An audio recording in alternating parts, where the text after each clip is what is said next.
wherever you're connecting from. We are happy to have you join us this morning for this discussion.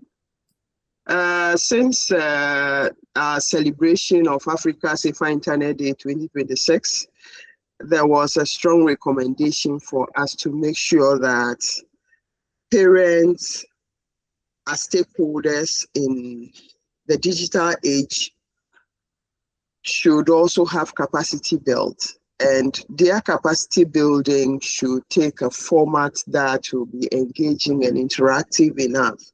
So as an institution that looks forward to making sure that parents, teachers, children themselves, and other stakeholders have what it takes in order to shape the lives of young people online, we have instituted a monthly webinar where we bring together well-resourced persons who would help us do justice to various themes and focus as far as the digital children are concerned. So for us this morning, the fundamental question has to do with raising our digital age children. Is there an issue of us leaving them to live two lives in a sense that they have unplugged life, either in school or wherever spaces they find themselves, and then disconnected life at home? Or they have one form of lifestyle online and then a different form when they are online. That's a question we cannot just answer. An executive transformational leader who bridges the gap between large-scale industrial innovation and academic rigor, with a distinguished career spanning over 25 years across industry, academia, the public, the third sector. Dr. Gilbert Owusu has established a proven track record of building data-centric cultures and leading high-performing teams through complex digital transformations. His pioneering work on leveraging data and AI to optimize service operations is widely published, including 2 co-edited books on service production management, a respected voice in his field. Dr. Owusu is a visiting professor at the University of Essex and the immediate past president of the Operational Research Society. He's a chartered engineer, a chartered IT professional, a fellow of the British Computer Society, and an inaugural fellow of the Academy of Mathematical Sciences, credentials that underscore his ongoing impact on the evolution of AI-driven service delivery. He lives in Ipswich, England, with his wife, Barbara, where they serve as Sunday school teachers in their local church. They have 2 adult children. So this morning, we are just excited to have such a resource person to walk us through what we can do, especially now that AI is on our dining table. Over to you, Dr. Owusu. Thank you very much, Awo. And yeah, welcome. Welcome to Awo's. As Awo mentioned, I'll be talking about how we navigate AI or the digital world. It's a given that we all know we live in an era where the boundary between real and digital is blurring. And today's focus will be how to protect and guide ourselves and our children in this digital landscape. We are going to cover something that is reshaping the world our children are growing up in, and that it's AI-generated content, deepfakes, algorithms that decide what we see and they see online. I will keep it practical. There'll be moments for us to work together in groups and engage in discussions. Of course, there are no wrong answers.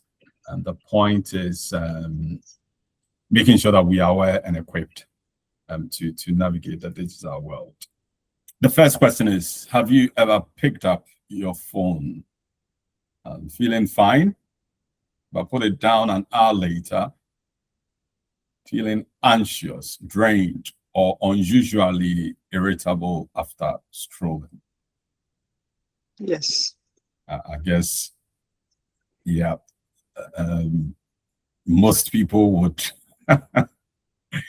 would resonate with that. And then the second one is, have you noticed yourself constantly checking your phone for notifications, feeling a wave of stress or low mood if a post you shared doesn't get enough engagement? No, that's Yes. one. Yes.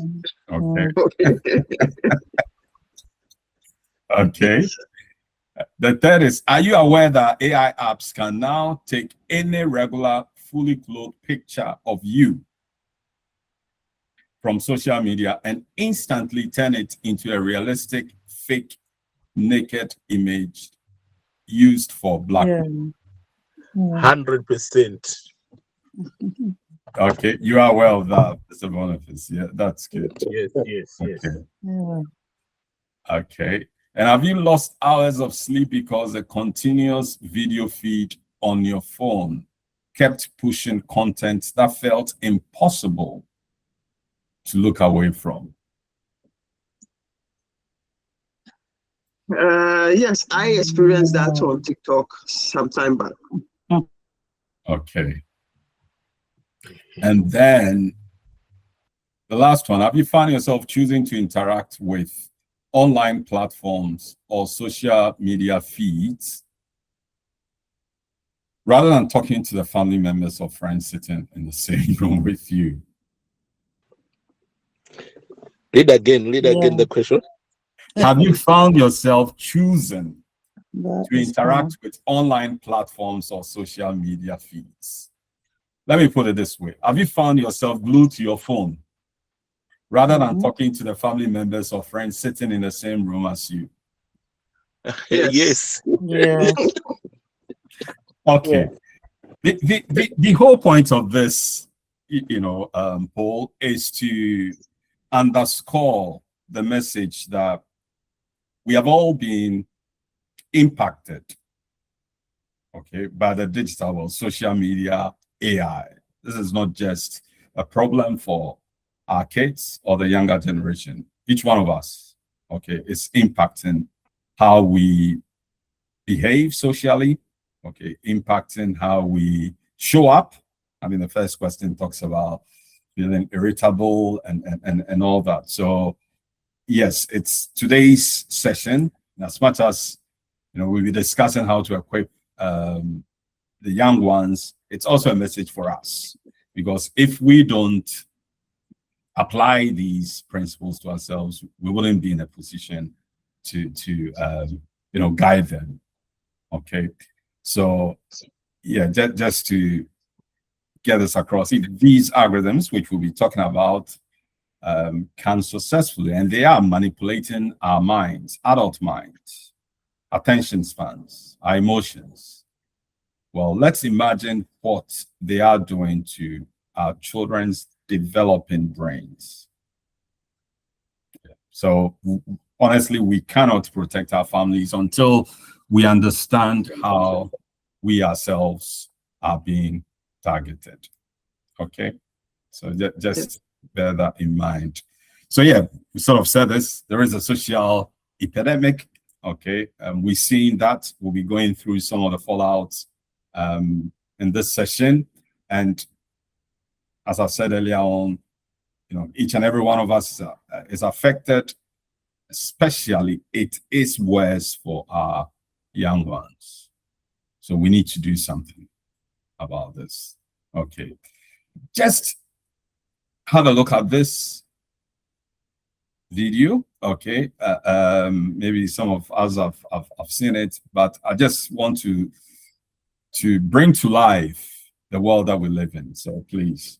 When you go to Google and type in climate change is, you're going to see different results depending on where you live and the particular things that Google knows about your interests. That's not by accident. That's a design technique.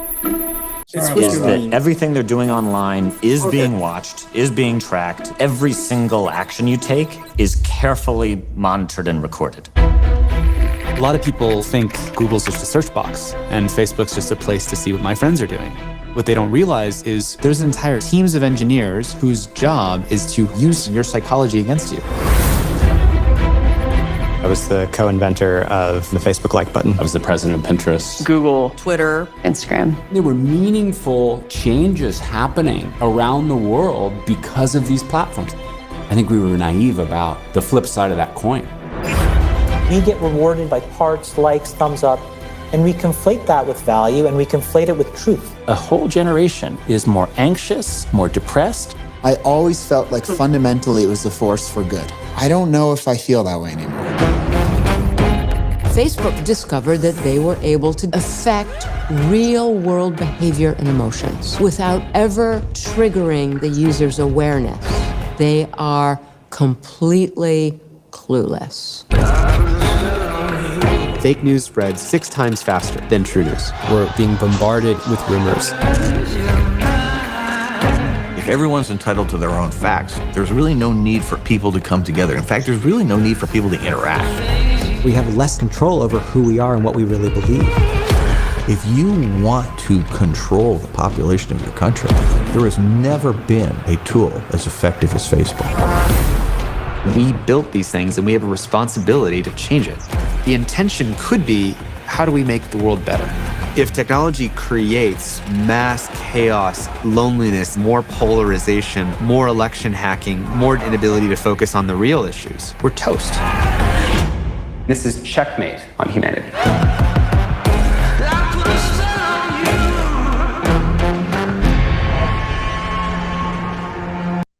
Any thoughts, please, before we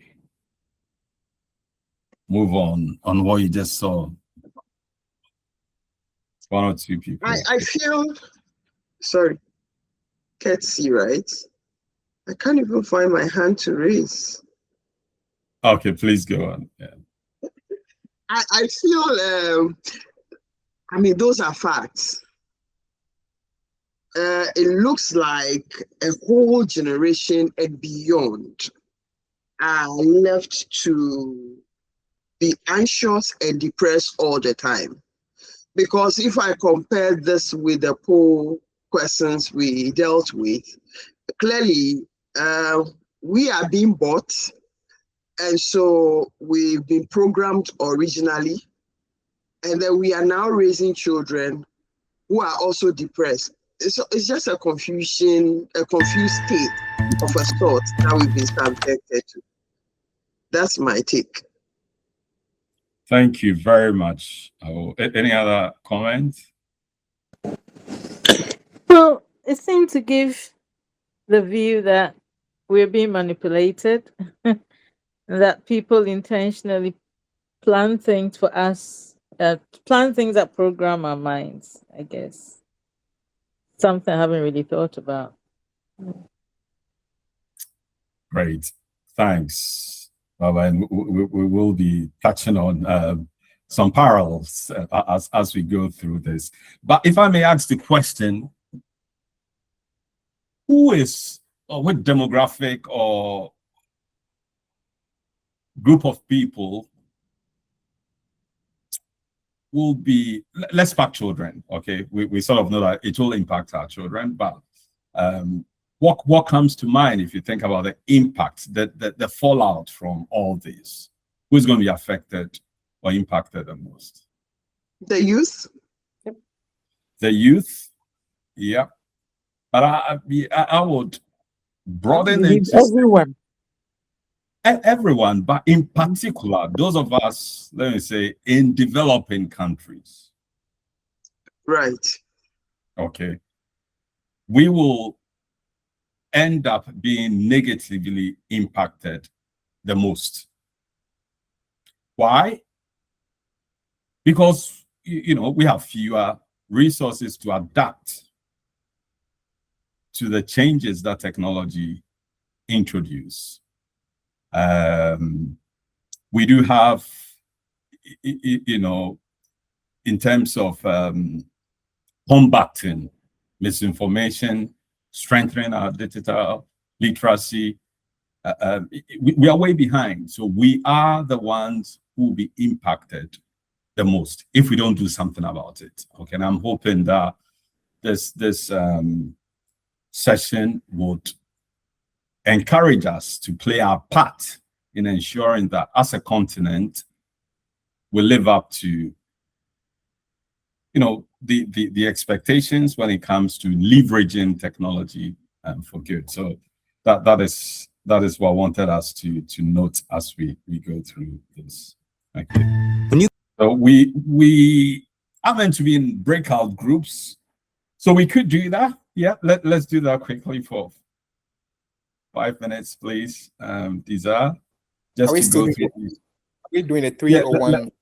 One, please. Yeah, I think how many of us are on the call? Yeah, let's do that one, please. Yeah, and then we'll quickly share these 4 areas, you know, share our thoughts there, and then we can come back. Thank you. Sorry about that. Right. Okay. Any probably comments from the breakout sessions?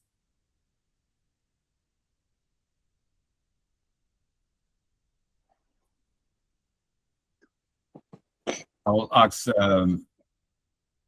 Yes, please. I will.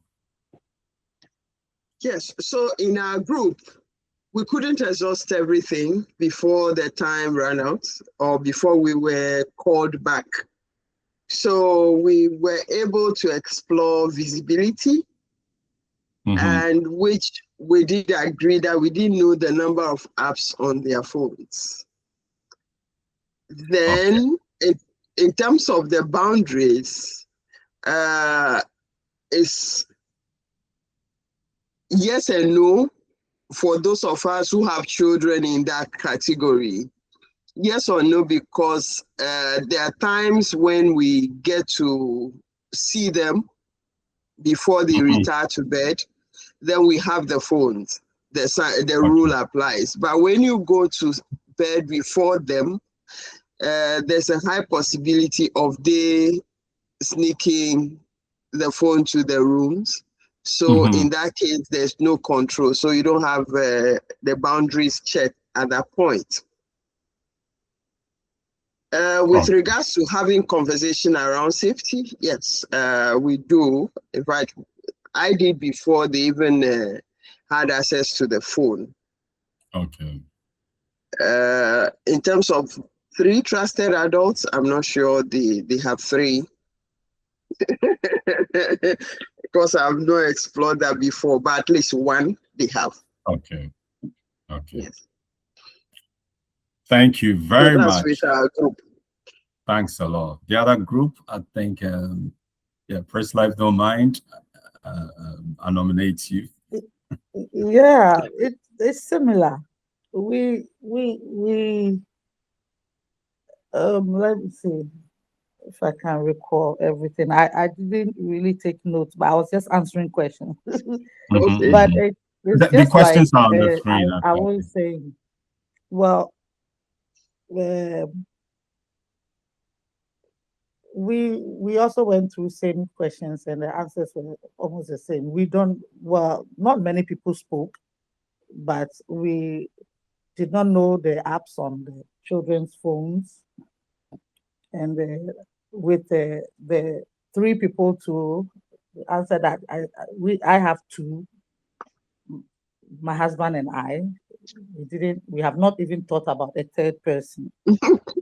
Yeah. So, and then with the keeping of the phones, unfortunately, we allow them to keep their phones, but we've talked about, you know, self-control and how they can manage themselves. But they do keep their phones in their room. So I think that's about it. Yeah, thanks. Very similar experiences, but Yeah. clearly, you know, there is more for us to do. The point of this exercise is it's like an audit, if I may use that term. Yeah. Okay, just to check where we need to up our game, and yeah, hopefully that message is coming through. So I'm hoping that, look, there will be some concrete actions on your part and my part to take after, you know, this session. So great. If we move on, so I have to probably speed up a bit. It's clear that there is a social crisis. We touched on this earlier on across the world. This is global, but I think in particular in Africa. And UNICEF GSMA, Africa Task Force, produced a report last year, and the stats are, you know, there for us to see. Some of the figures shocking. Okay, like 72% African children online lack parental guidance. I mean, the previous breakout sessions was trying to tee up to this, and worrying starts, you know, age 11, average age for a child to see pornography online. I remember when I was growing up, you know, I could name you know, boys in my school who had pornography. It was magazines then. Okay. Now it's so easily accessible that it is worrying. And it's push. You don't have to go to the shop to buy anything. Okay. It's just being pushed. You know, so towards the kids. So very easy to stumble across that it's worrying. Then of course, the fallout, depression, and we'll talk about some of these as we go along. It has impact, you know, on our well-being. And for me, one of the worrying things, if you look at, let's say, the pornography bit, on marriages, future families. Okay, let's just think about the impact this is going to have if we don't address these properly. Okay, so some thoughts there. So yeah, we will cover a bit of this. I'll touch on mental health. We'll look at AI deepfakes. I think that the first poll mentioned whether we've come across some of these, the impact on skills, and then finish with hopefully a playbook for us to use. Okay, so AI, it's not new. It's not new. I've spent my career about 25 years in this field, but it's now accessible to the average person. And when we think of AI, we always think of something new, something complicated that only experts use. But the truth is, you're already using AI every day, every single day, without even realizing it. Look at social media, okay, Facebook, Instagram, TikTok, or WhatsApp. When they suggest videos, posts, friends, groups, what you might like, okay, the recommendations, the suggestions, that's AI. Okay, AI studies what you watch and share, then shows you more of what it thinks you will enjoy. Same for YouTube. Same for YouTube. Okay, what you see, it's just sort of like an echo chamber, reinforcing and what you believe. And then, I mean, Uber, we'll talk about some of these ride-hailing apps like Uber, finding the nearest driver, predicting the best route, estimating arrival time. That is AI, okay, underneath it. Mobile money, okay, detecting fraud in real time. That is AI, okay. Google Maps, navigation, that is AI. When you are using predictive text on your, whether it's WhatsApp or your SMS, that is AI.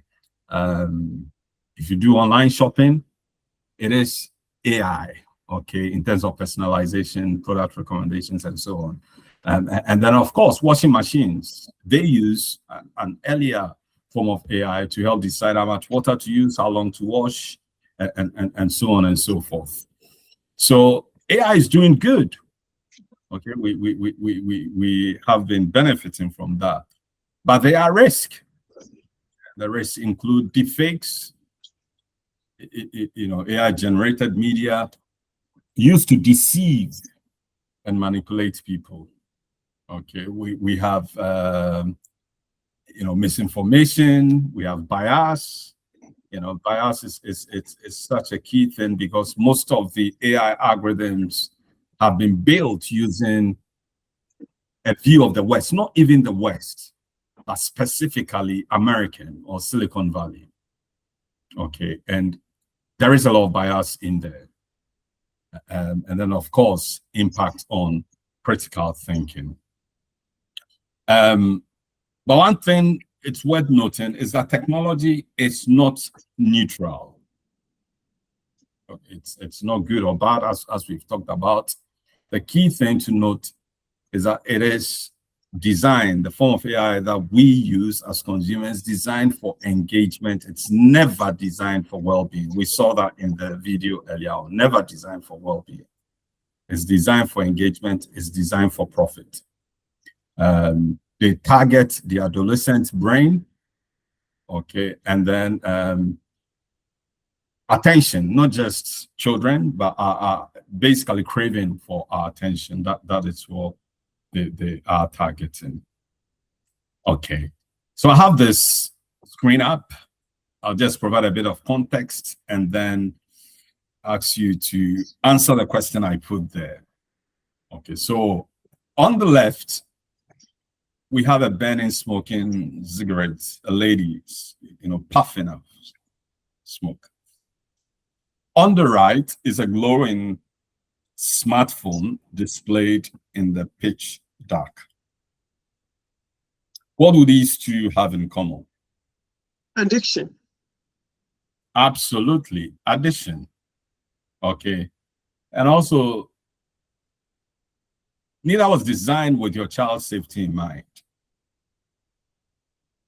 They've been engineered, one through chemistry, that is the cigarette, the other through high-frequency neural algorithms, okay, to exploit our brain chemistry, but most importantly, conquer the vulnerable developing minds of the youth. Okay, so there is what is referred to as the tobacco crisis. For years, tobacco companies didn't do anything. I mean, we see history repeating itself. Okay, in the 50s and 60s, tobacco executives testified under oath that cigarettes were not addictive and did not cause cancer.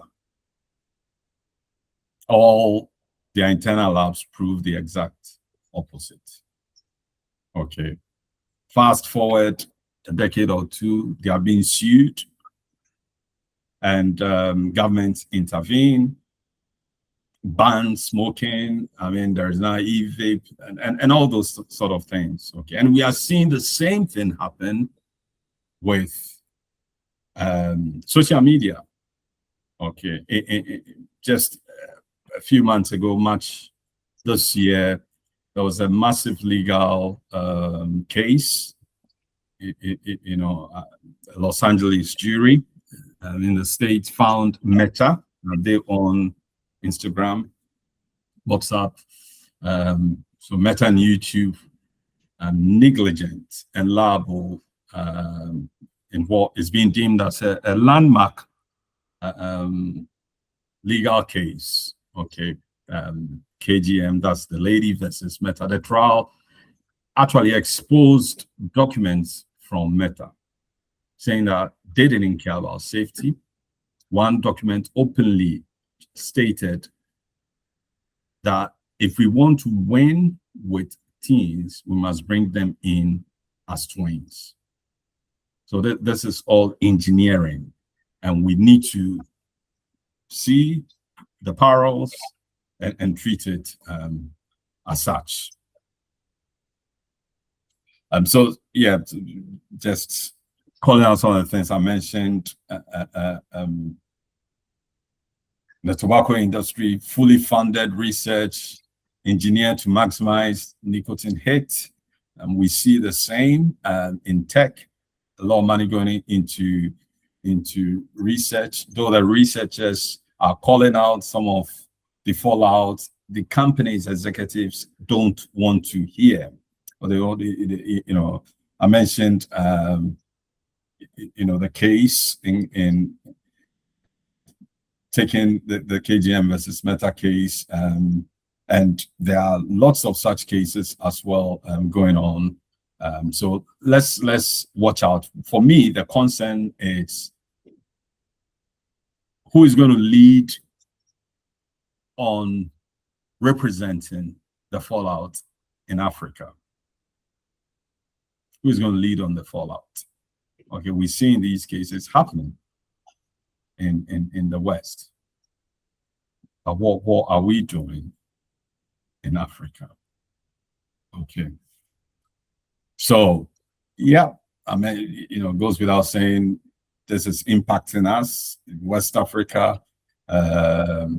We are seeing sextortion. Okay, so you know, either via Snapchat, Instagram, that's rising. That's a report from Ghana, CSA. In South Africa, depression rising among adolescents. East Africa, okay, access to unsecure smartphones. These are all documented cases. And of course, as Africans, very religious societies, and we do have churches, mosques, also being victims of some of these fallouts from big tech. So let's look at deepfakes. So they are AI-generated media, it could be video, audio, image, that makes someone appear to say or do something they never did. Okay. We see this a lot with politicians, election time, okay, or even you know, celebrities. And in 2019, it took 100,000 images and weeks to create one deepfake. As of last year, a single photo, and then under 60 seconds, you can do that. Okay.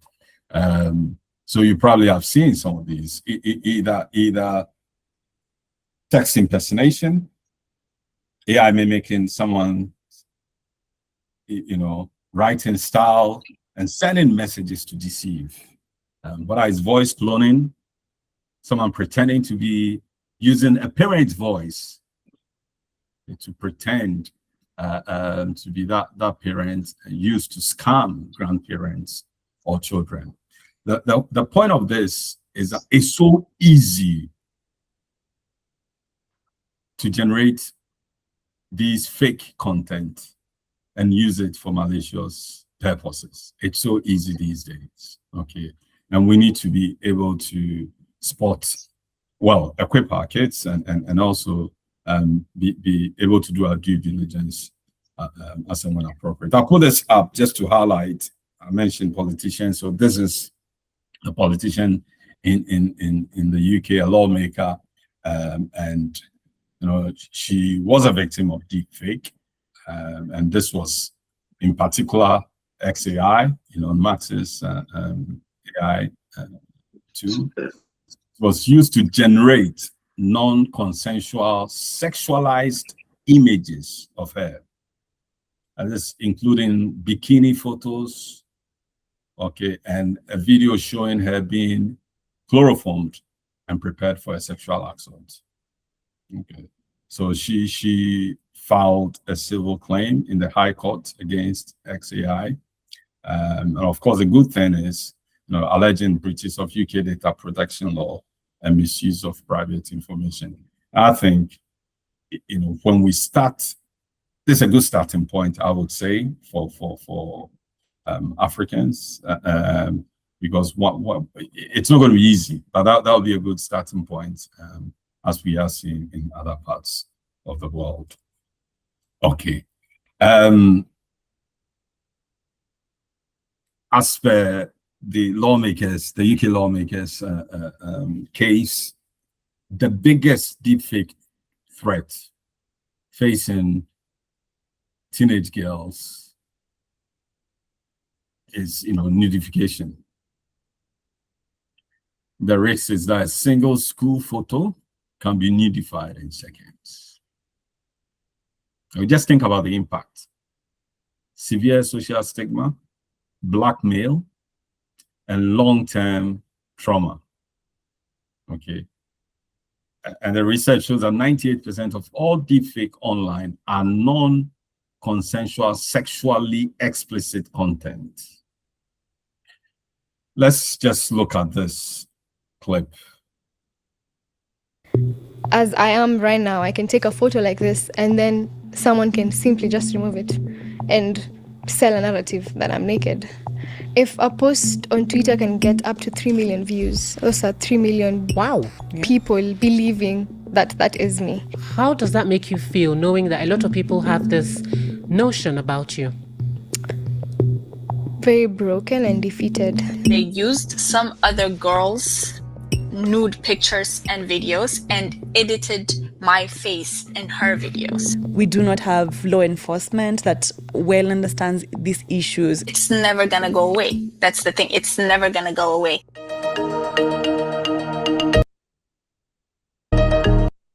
Okay. So it is real. These are characters that we can identify with. Can you hear me? Yeah, that's scary.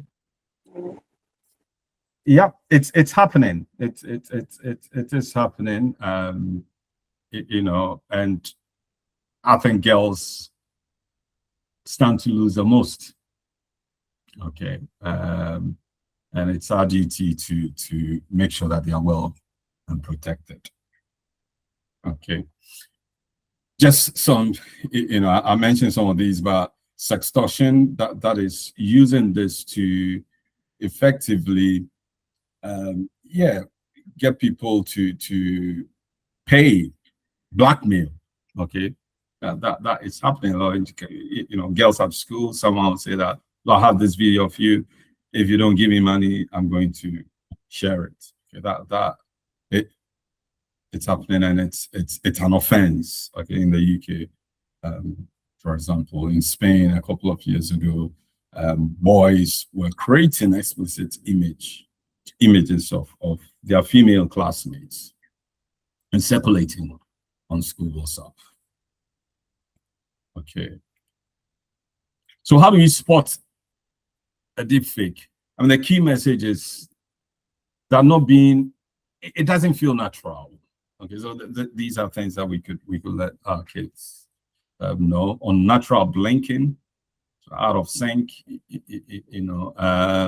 lip sync, drift, so not matching the audio, that it's a fake, faces differently, the lighting is different from the background neck. Okay, things like that. The hair, ears, and the boundary between the face and the leg looks smeared or unnatural. Okay, and of course there is emotional mismatch. So there are things, robotic tone could be one. There are things that we could, look out for to ascertain whether it's a real video or not. Okay, and some guidance. I think that's the content will be available later, but some research that has been done, how you engage. It calls for engagement and conversation. It's not about blaming, it is about the child's future, okay, and seeing it through the line. So the key thing is curiosity, okay? It's not about interrogation. You don't go about accusing, It's about listening, creating that space, you know, safe space for kids to come. I mean, the breakout question, one of them, do they have 3 people that they can go to? It is important that not just the parents, but others, that will be bold enough to discuss some of these concerns should they come across them. We are not going to break out, but in the interest of time, so 2 questions. Your 15-year-old daughter shows you a video on her phone of a popular musician admitting he was arrested for drugs. She says all her friends are sharing it. It looks completely real. What would you do? Okay. And then your 13-year-old son is sharing AI-edited memes, mocking a classmate. He says it's a joke. Everyone does it. What would you do? Okay. Maybe a couple of comments and then we will move forward. Personally, I think in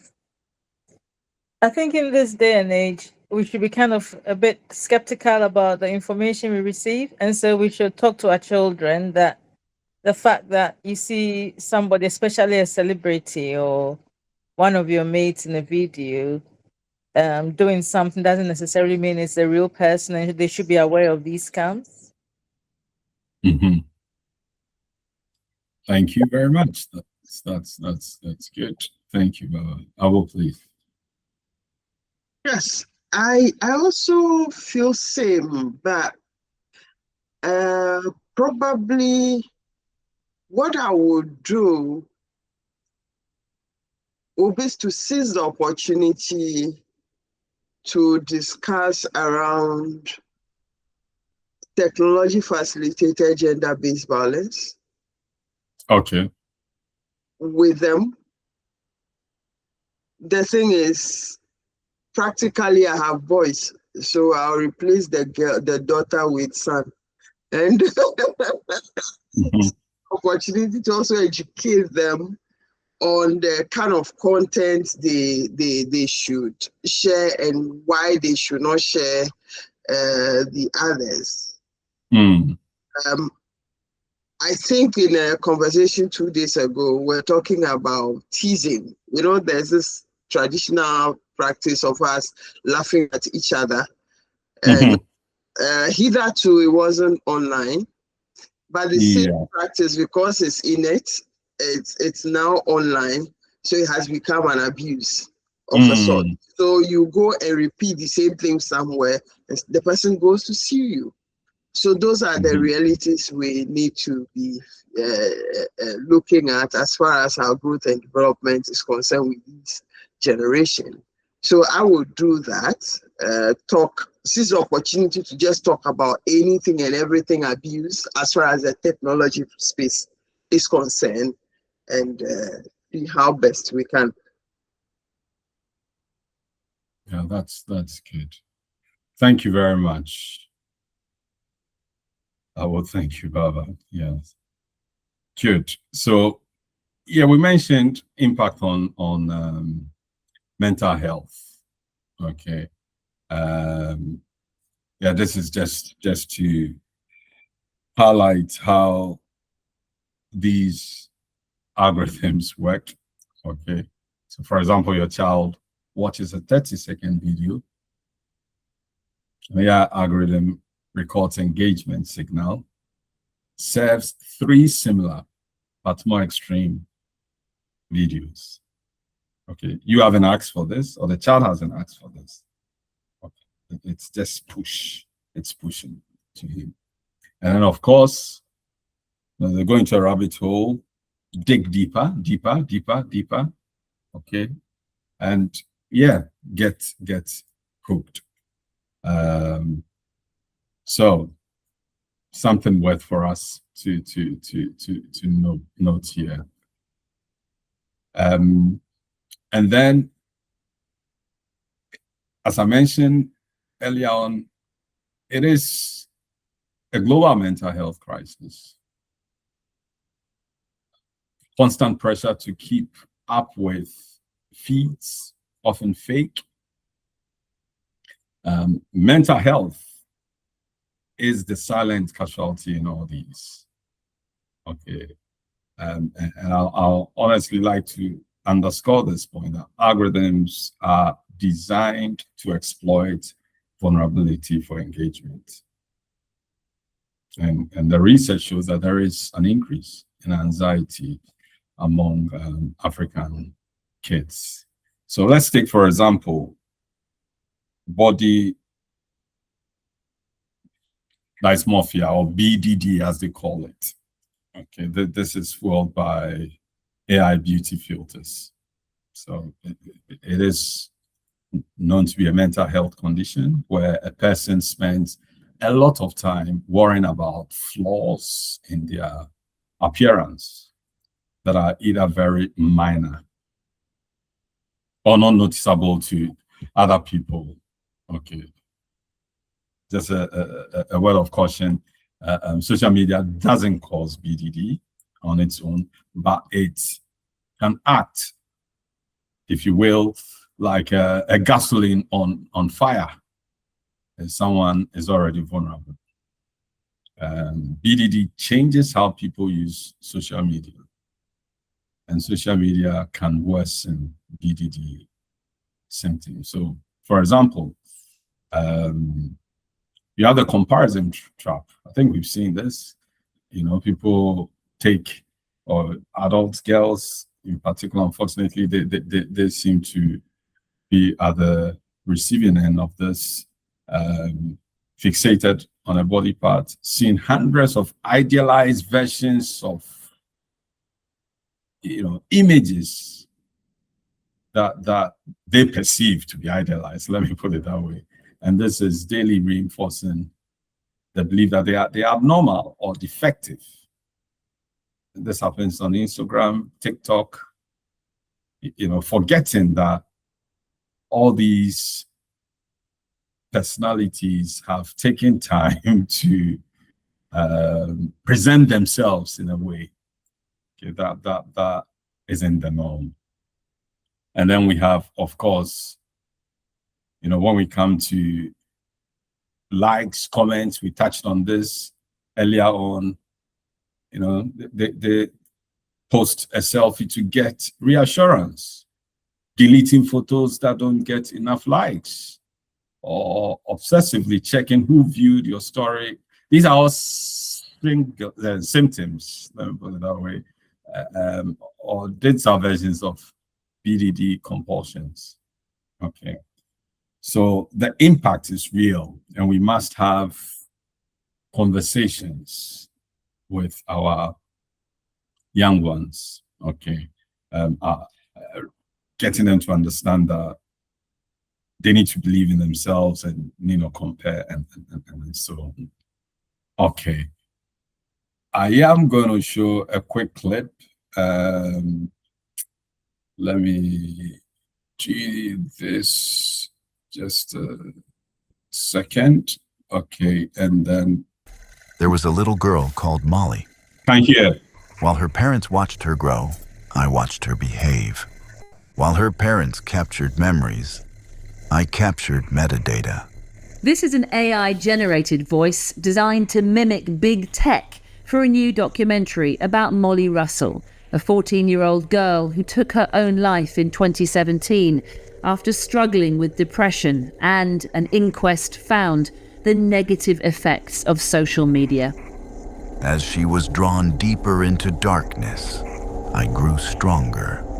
Molly vs. the Machines charts the tragic convergence of big tech's hunger for profit and one girl's descent into darkness. The Molly I knew was just so sweet and funny. She was so funny. She was the most uplifting, bubbly, just happy person to be around, and that's why it was such a shock.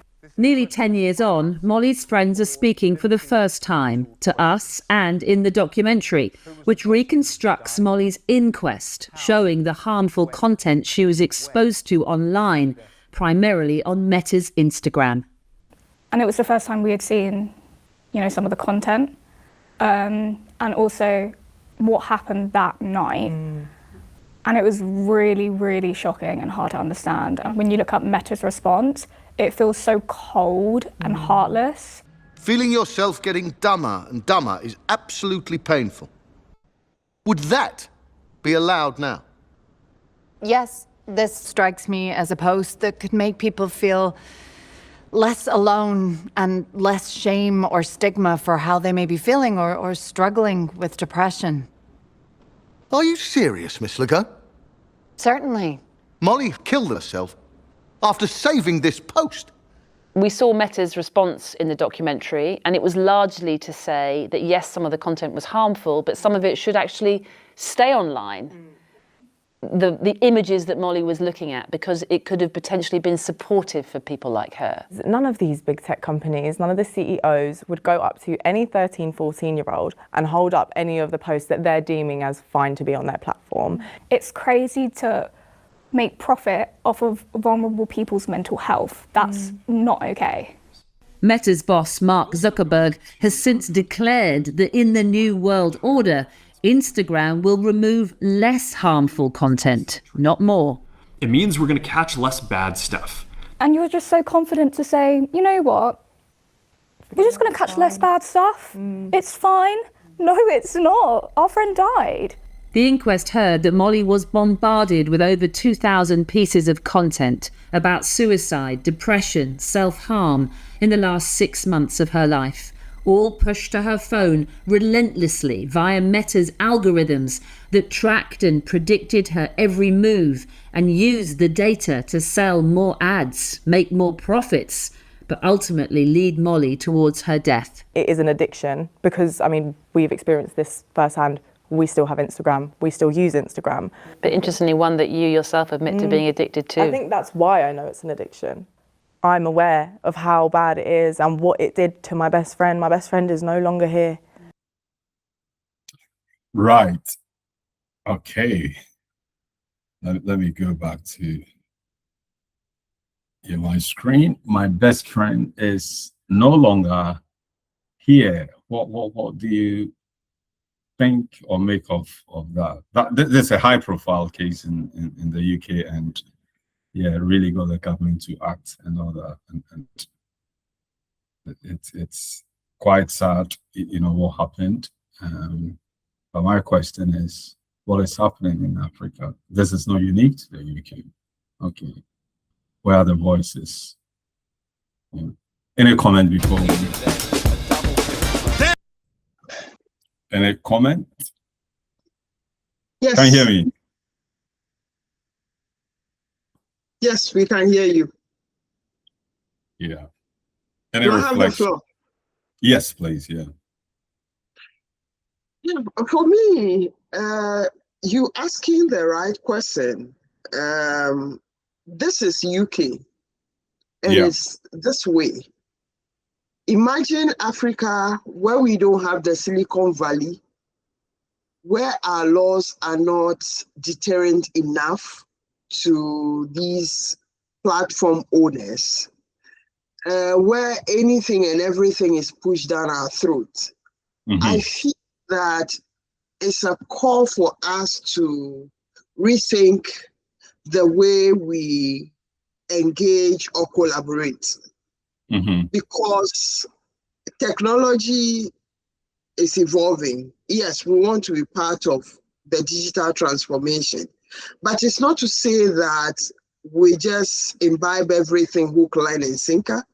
We need to now do our own thinking to see what can work for us or work in our favor.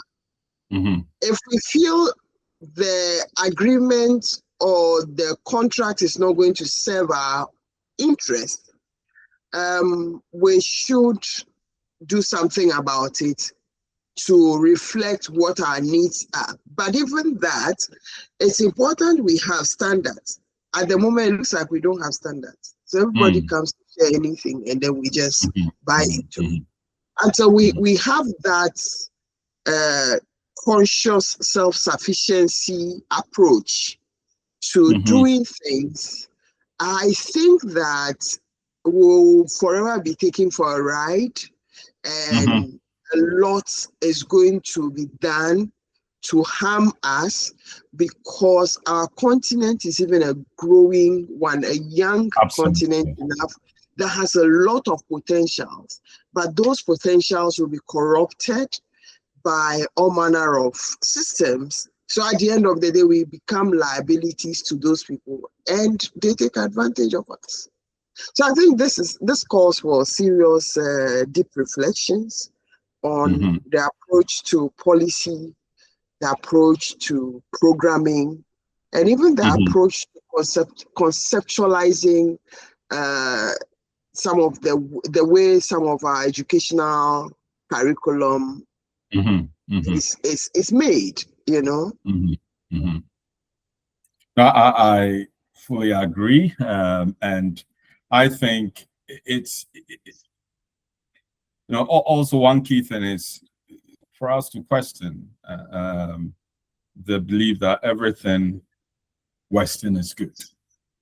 Okay, that notion, and to let you mention education, get everyone to be made aware that there are harmful aspects to these technologies, and even if the government isn't doing something about it, families, schools, we should be able to take actions to prevent the fallout appropriately.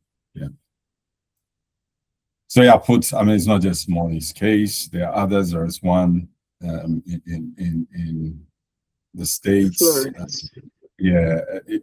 People using, they become people are using them as companions now as well. Yeah. And it is not a way to go. Okay. So right. Yeah, and some stats, we all know that kids, their brain are still forming. Okay, they're not fully developed until the age of 25, and a few others. And these are what these tech companies are exploiting. Yeah. Having said that, governments are doing something. Okay, so Australia last year, they put a ban on social media for children under 16. Sparked interesting discussions and debates. The UK and the Prime Minister of the UK announced earlier this month that next spring there will be a ban in the UK for under 16. I mean, they use the word ban, but it's really restricting access or delaying, until 16. I mean, Indonesia, they have gone even ahead for under 18, I beg your pardon. And of course, we know that AU it's working actively in this regard. So, regulation, it's always lagging technology innovation in this regard. Yeah. So we are not going to break out. I know time. I have a few slides to go and then we'll finish. So let's discuss this. We've seen what is happening in Australia, UK about to do that, Malaysia. Should there be a social media delay in your country? Boniface, it will be good to hear from you. Okay. I know, yeah, Priscilla, you're in Ghana as well. It will be good to hear. If that's the case, the delay, what sort of age group? Let's spend the next 5 minutes or so discussing this. I'm opening the room. No, let's stay. And Disa, it's okay. Let's do this together. Yeah. So who wants to go first, please? Priscilla, please. Yeah, I definitely think we should advocate for a delay. And I would say 18, honestly. Okay, why? Because, no, I'm saying so because,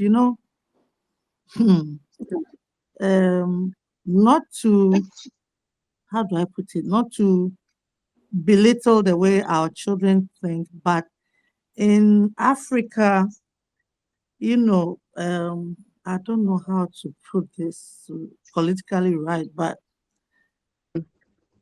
I think our children are more innocent for longer than those in other worlds. So an African child at 16 probably will not be able to handle issues like a 16-year-old in a developed country may handle it.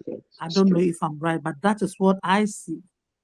So definitely there should be a delay. We should work on it as fast as we can. And it should be 18. Okay. That's my take. Thank you for your take. Any other? Boniface there. It's really good to hear from outside of Ghana as well. Oh, I mean, of course, our desire. Yeah.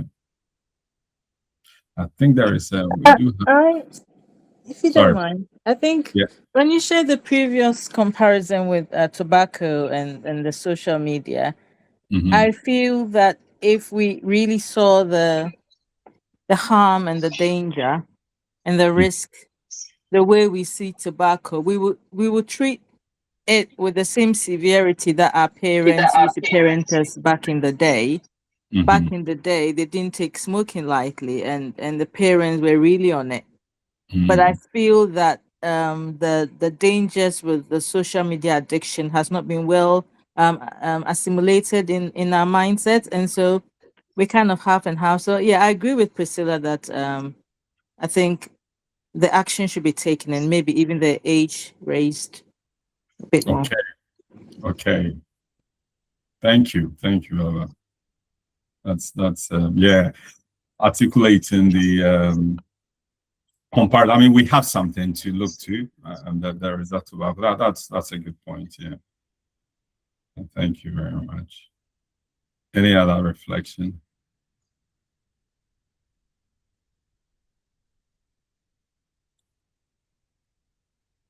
Okay. Right, Owl, please. Yes, I already have a position on that. I'm sure you're aware of it. And I agree with Priscilla that the age, but for me the confusion now is, should we then delay it until 18? And if we delay it until 18, it brings forward issues of rights, because 18-year-olds are no longer children, are not considered as children. They are now adults. So the transition age is 17. So in order not to fall into the trap of the legal nuances, maybe we can keep it at 17. But currently we have a petition going on, which is asking for that stakeholder consultation to consider delay of some of the social media platforms, not all platforms, as the media is trying to make people believe, but just some of the platforms, i.e. Telegram, Instagram, Facebook, and TikTok, those ones delayed for them until they turn 18 to use them. Other school of thoughts are of the view that whether we delay or not, they're going to use VPN. But the virtual private networks, it's not everyone who has the heart or the time to go around it. So I feel that, yes, the delay will do us some good. It will salvage some of the young people who are going off target and bring them back to the fold for them to make the most of life.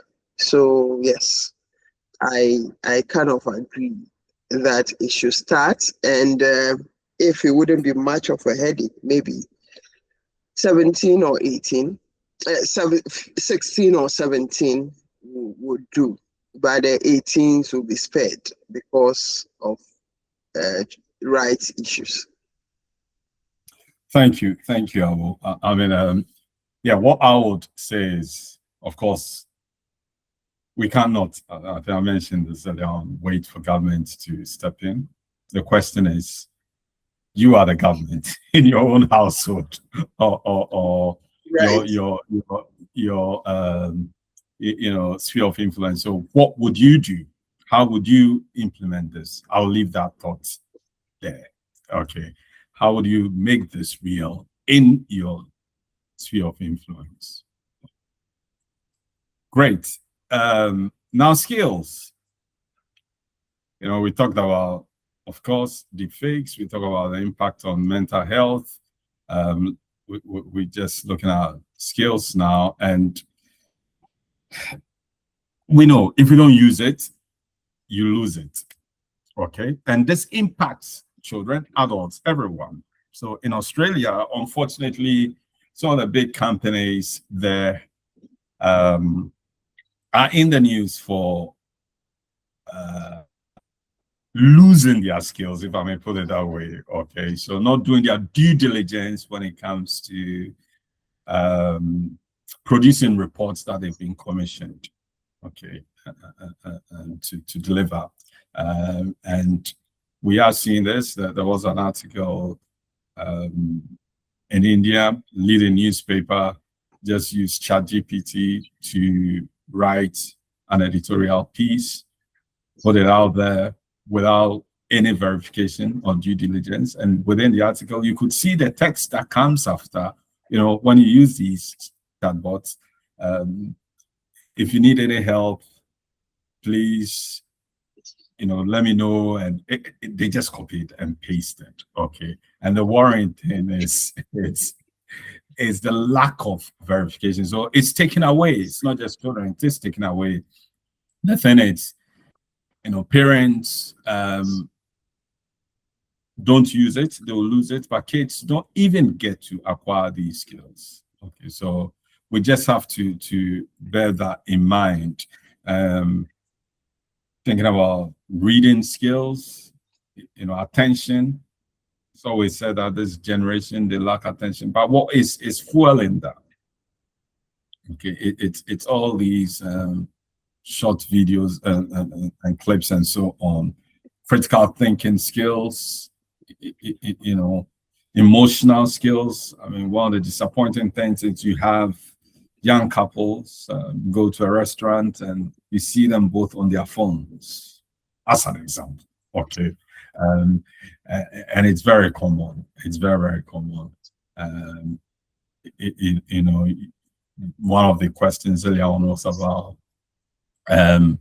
being together with your family and you're all on your phones. It's a very common thing. We get so addicted to our phones that we are becoming socially awkward, put it that way. Okay, develop bad social skills there. So we should not lose sight of the fallout when it comes to skills as well, in terms of our young people. So I think we can discuss this as a group. What negative digital behaviors or struggles are you currently observing in your home? How are screens causing family friction? I know we can't make it to, let me say general observation. Let's not limit it to your family. I mean, the idea was that a breakout session would have gone into that. So if there are skills you think that not just your child, but the youth are losing, why? If you have examples, please share. Hi, Awo, please. I believe strongly that the thinking of young people, or all of us, are being outsourced. to AI. And not just, that is just the surface thinking. Now, when you go to the critical thinking, where they should be able to analyze things and decipher which is right or wrong, that one too is being lost on us, because I have seen young people, you ask a fundamental question and they tell you, oh, Auntie, we want to ask Meta AI. It's like, what's that supposed to mean? I'm asking you to think, and you're telling me you want to ask Meta AI. So yes, it's easier. So sometimes I sit back and ask myself, have we done the right thing by introducing technology into the classroom in the name of EdTech? Or we've done ourselves a lot of disservice to introduce that, and maybe we need to reconsider going back to a paper and pen situation? Because I know very well that when you write things, you record them better. But here we are, we don't want to write, and every time, because there's a phone in our pocket or something, I mean, so the thinking is being outsourced. As for friction in the family, yes, aside husband and wife, even among the children, where you have different age groups, clearly you have different safeguarding standards. But then the younger ones now are growing wings and do not understand why the older siblings should have devices at a given time and they don't have. Meanwhile, they know very well that they are not of age to, they are not of that same age. So clearly, even though it's for good, it looks like it's doing a lot of harm to us, especially in our context where the literacy level is quite low. So that's my take. Thank you very much. Any other comments?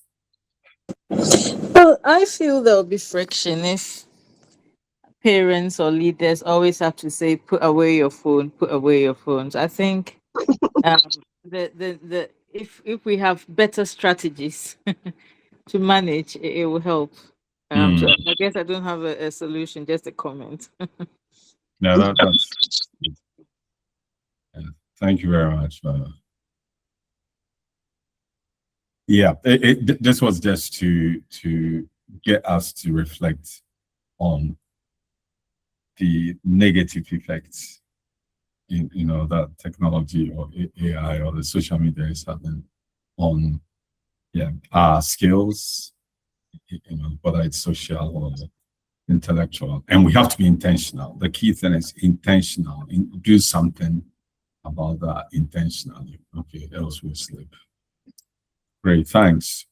We're just about coming to the end now. So just a few thoughts. We talked about delay, where it is appropriate, introduce some delay. Talk about, I think the zones is really about etiquette,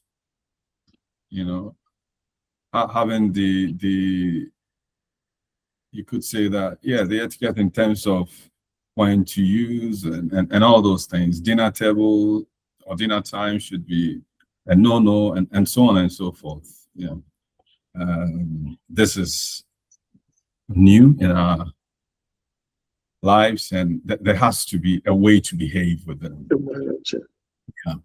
And then the third one, it's a community, because the reality is we cannot fight this on our own. Okay, we need a support of the school, support of our religious institutions, our neighbors, because if we are not there, they are there, and they can reinforce.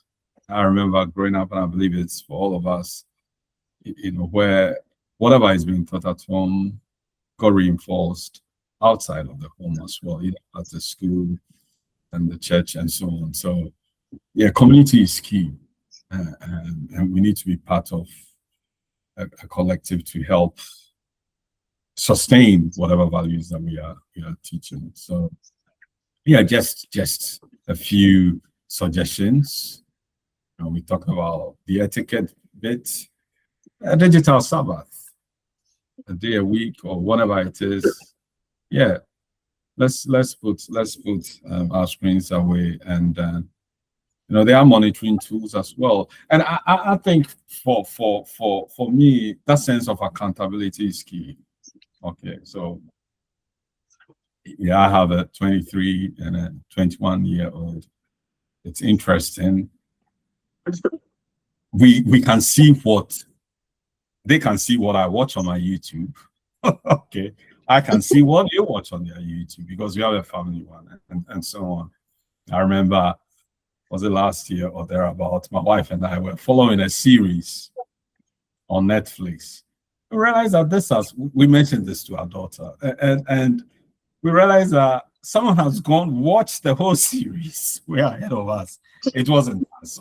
I'm glad she said she did. So I think that sense of accountability, making sure that they know that, being open and sharing that, knowing that they can see what they see, and they can see what you see as well. It goes both ways and helps. And then of course, Africa is very religious. Someone believes in something, okay? So if we look at the two predominant faith communities, you have Christian community, the Muslim community. Well, it's incumbent on us to train up our children the way they should go. Okay. Digital discipleship starts at home. We know that we can't do this on our own. That there has to be, prayer behind it, because it's not just about willpower. Know that.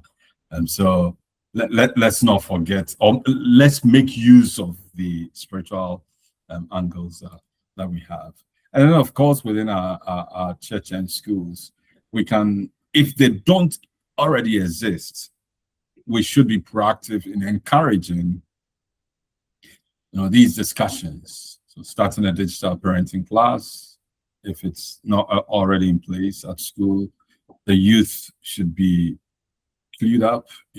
Sunday school teachers should be equipped to do this. It has to be part of the curriculum because it is shaping the way we are raising our kids. And then, of course, in school, in terms of critical thinking, we mentioned on that. Mentioned that earlier on, ensuring that it's not lost, okay, as we introduce these technologies. Okay, so where do we go from here?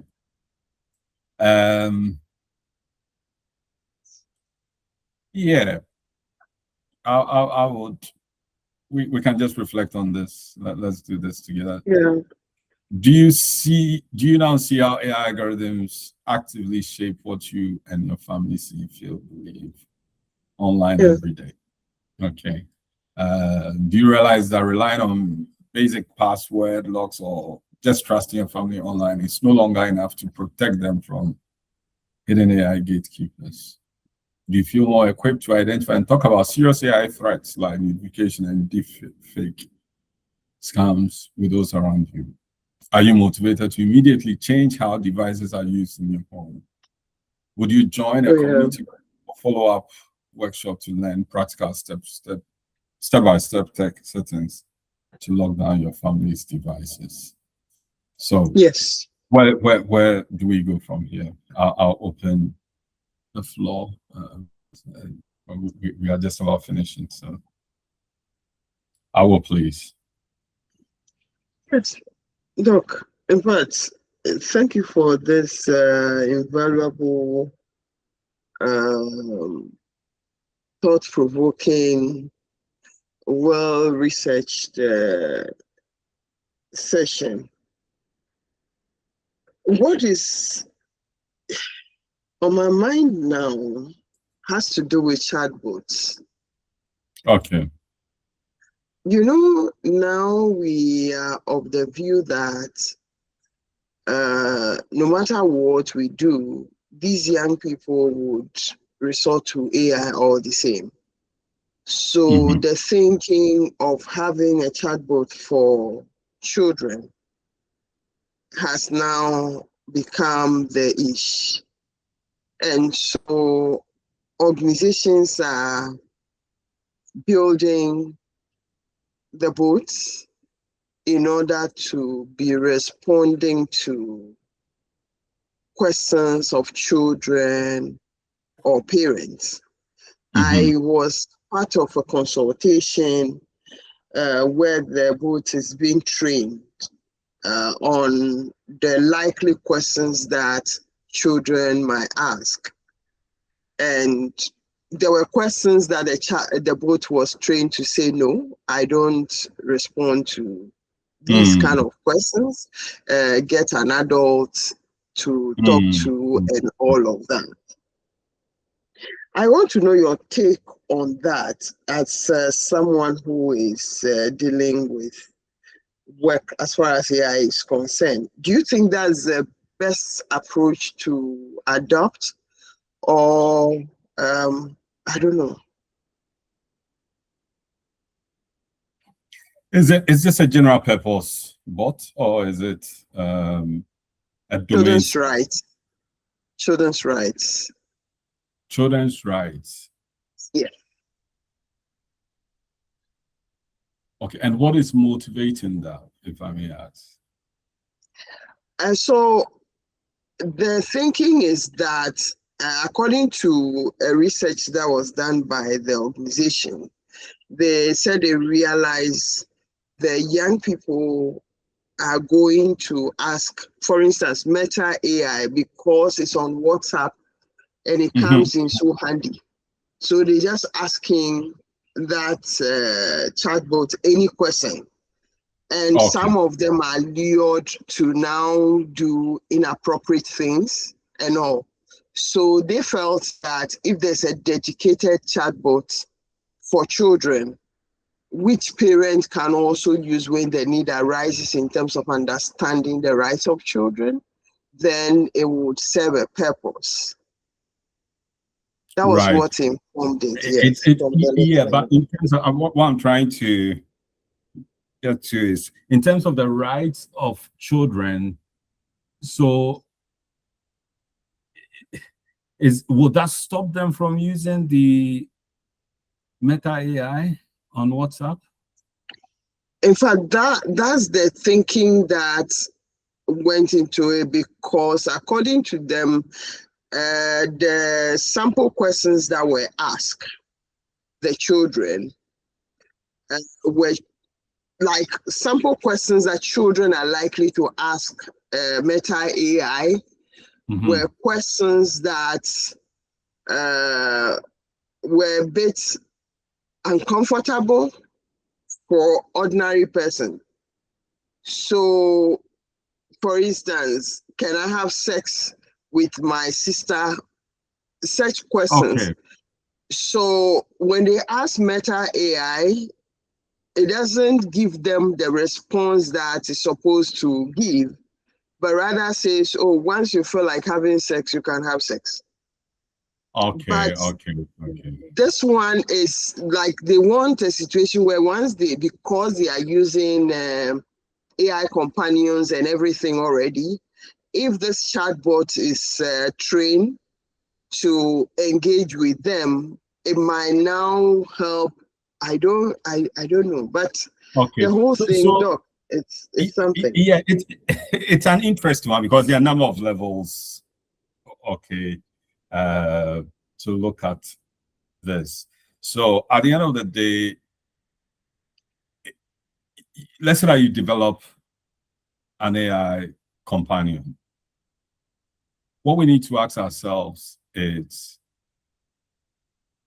how confident are we that they will use that versus whatever it's embedded in the tools that they currently use? Okay, for it to be effective, whatever tools that they are using, this has to be, the new tool has to be the default, assuming that it's good, okay? Whatever good is, it meets the criteria that we've set for ourselves. So usage for me will be the key thing, okay? Because the reality is that these social media platforms have bought our loyalty, if I'll put it that way, okay? WhatsApp, TikTok, whatever. Those are the platforms the kids go to. You introduce a third thing, why should they go to that platform as opposed to these others? So for me, the integration and the default settings is one. The other thing is, so it's more around the usability, making it, effective. The other thing for me is also, I think it's more of a value question. And well, I would say it's also related to what we've been discussing here, that getting to a place where I think Baba mentioned this, not treating these tools with skepticism, being a skepticism, okay? Getting the kids to know that these tools hallucinate, factually incorrect, don't believe in what they say, don't go to them for certain questions. Moral questions, you don't go to them. Okay. If a child asks, I think, let me put it this way, it should be a failing of society. Okay.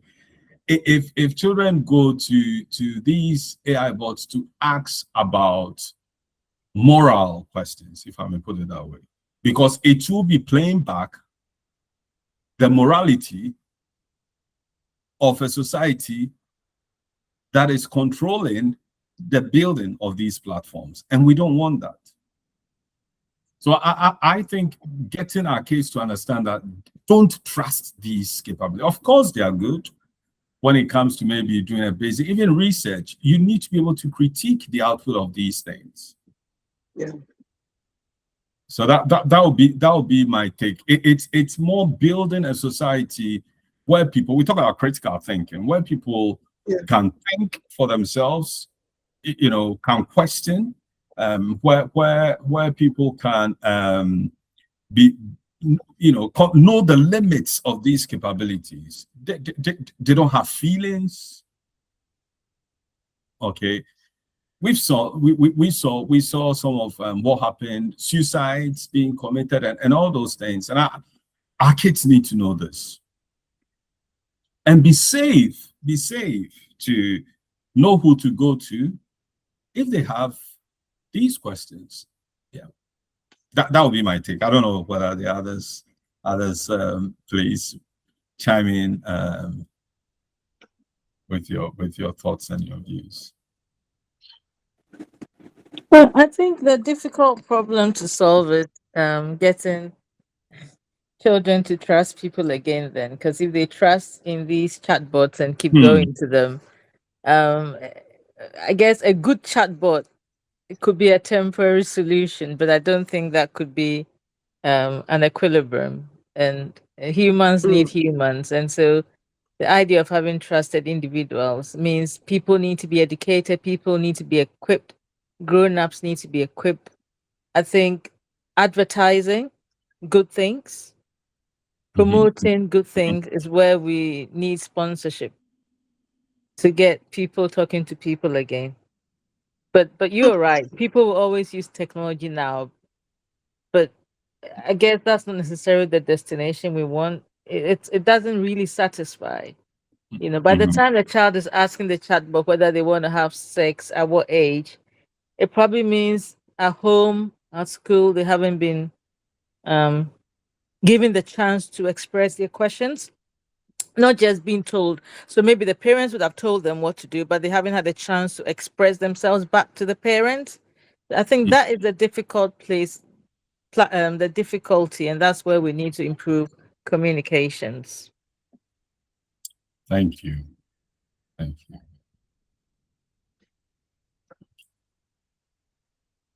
Great. Any other reflections? Yeah.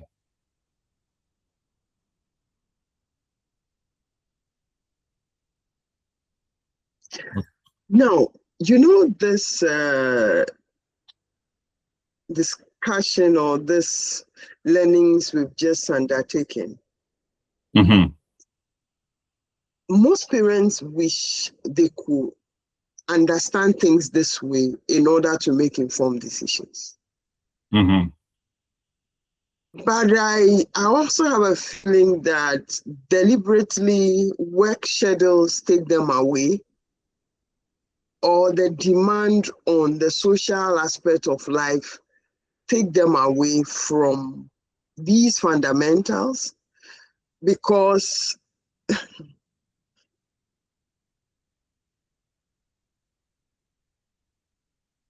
I hear what you are saying.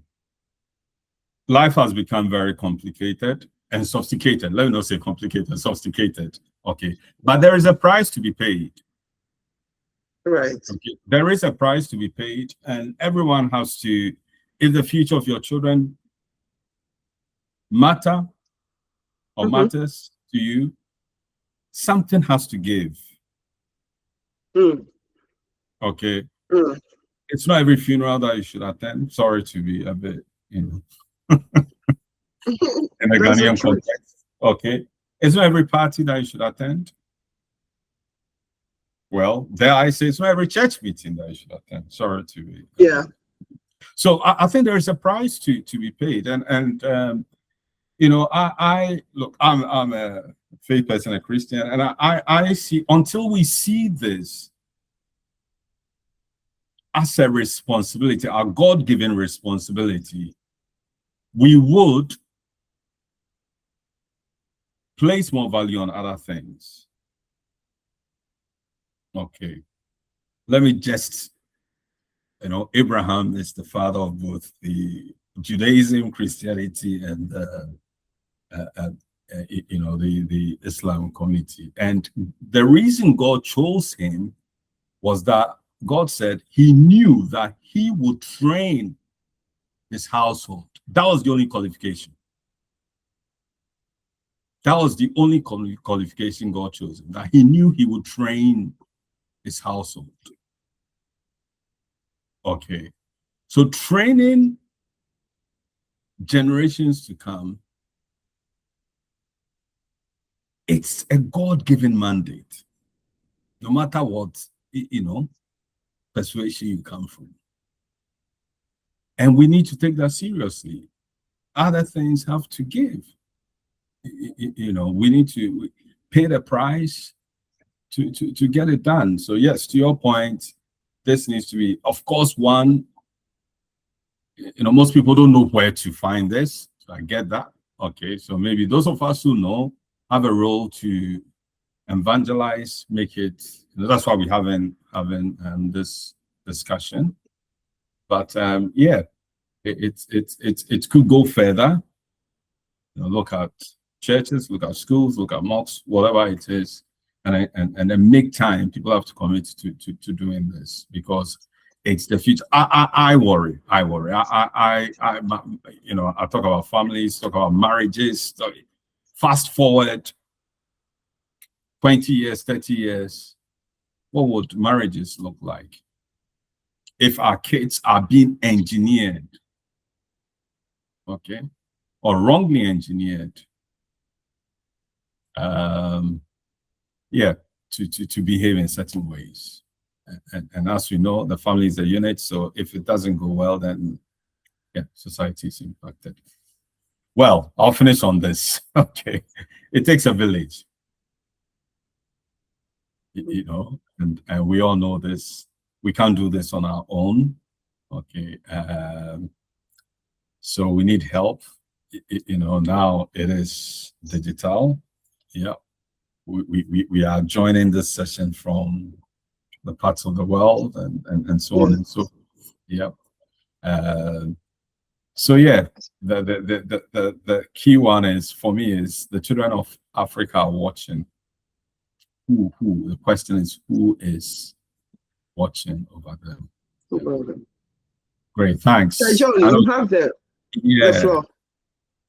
Mr. John Adalete Dosu, you have the floor, please. Please unmute yourself and speak. Good afternoon, everyone. Afternoon. Good afternoon. Yes. I was trying very hard to unmute myself. I realized my approach to issues was a bit on the low, but that's just by the way. I've been able to do that. For me,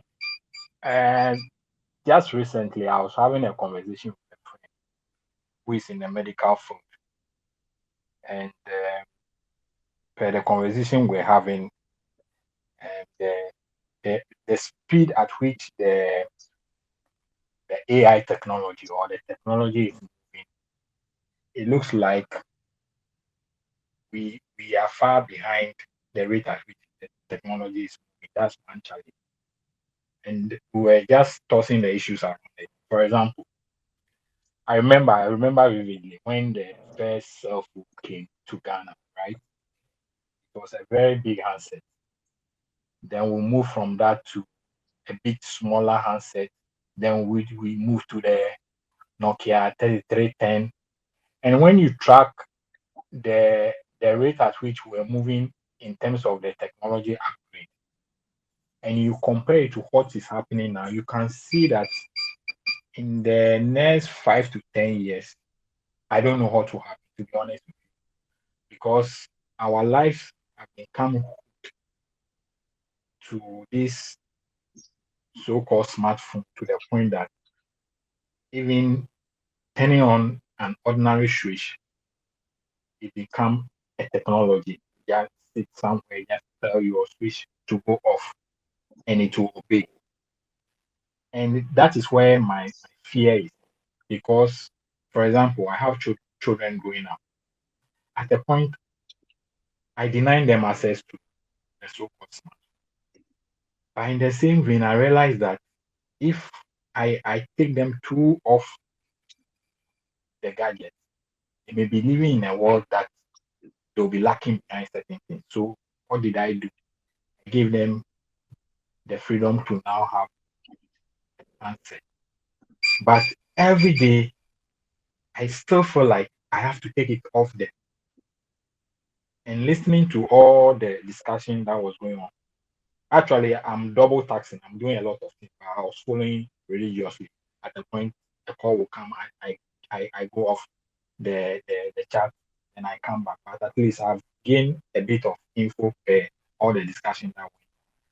I think, to be honest, I think we need to, like one resource person said, we need to start from the churches, the schools, even family gathering, to drum home the dangers, because we are living on a time bomb.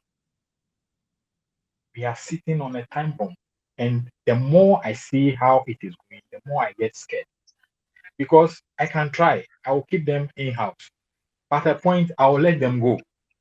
I can't keep them forever. And that is where my challenge is. And as one of the resource persons also said, I'm even afraid how they are going to engage before they get married. In their time, maybe 10 years from now, I don't know how they will do it. 95. I don't know how they will do it. So I don't know how often this thing is done, but I would have loved to hook a lot of more people onto the platform so that at least we take one line home. Then from there we see what we are doing. That's just my addition to what has happened. And I would like to thank everybody who was part of this program. God bless you. I will end here. Thank you very much. Thank you too, Sir John. In fact, you have summarized everything, and I think those are the feelings we've had ever since the discussion started, from the breakout sessions to everything. It's a reality we can't afford to run away from. And if we love ourselves and love our generations after us, the earlier we start off now, the better it will be for us. And as for the webinar, we have it monthly.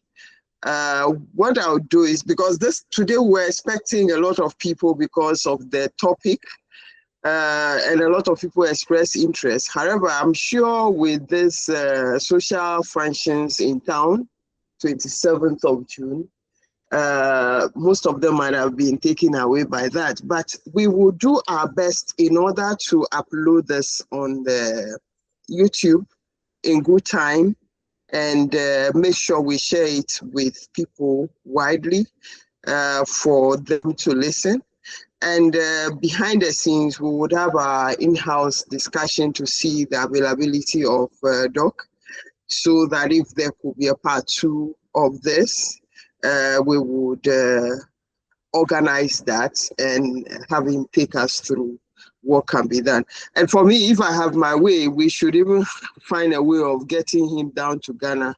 We'll have a session with Sunday school teachers across the country in one room, because it's not everything that can be said on this platform because of the YouTube factor. When it comes to the faith-based community, there are certain sensitivities that we are not able to speak out here. But if we are in person, we'll feel free and talk about them. And those are also things that we need to learn. So thank you so much. We are happy you've learned a thing or two. When the YouTube is up, we will share it on our platforms, and we encourage you to also share with your networks, and let's get the information going. But as much as possible, we will try our best to organize this on a monthly basis, and so that we can all be building each other. Thank you. In the absence of sorry, I was going to raise my hand, but I'm on the move. I almost called you. I was led to call you, but I didn't want to put you on the spot. Thank you. You need to follow the prompt of the spirit. I'm kind of on the move, so I've been a little silent. I had a question. I just want to commend you for bringing this to us, and I think we need to make a lot of noise. People would like to hear this thing. People like to learn from it, and so we should make a lot of noise so that we can get more people to learn and share. I have learned a lot, a whole lot, and I work with children and now with teens. So these things, we need them. And to add to that, I think legislature will help us a lot, because people, especially parents and let me say educators, sometimes our hands are tied, not legally, but because the children see you as standing in their way of, knowledge, enjoyment, or whatever they want to call it. When you try to stop them from accessing these things that their peers have access to. So I think we should push for legislature to it will help a lot. Thank you so much, and God bless you. Thank you, Madam Priscilla. We are grateful to have you on.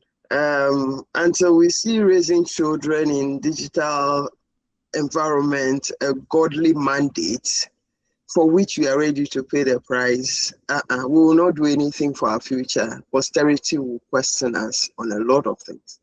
On this note, we bring today's session to a close. We hope to connect with you next month. The topic will be shared, and the resource person will also be announced. So thank you for joining us, Auntie Baba. Thank you. Maybe next time we'll have a female version, so we'll have you on to talk generally about something parenting and all have you, with regards to your background in Sunday school. So yes. Thank you. So thank It you was so very much. good. Thank you. Yeah. God bless you. I taught teenagers as well. I'm a trained teacher.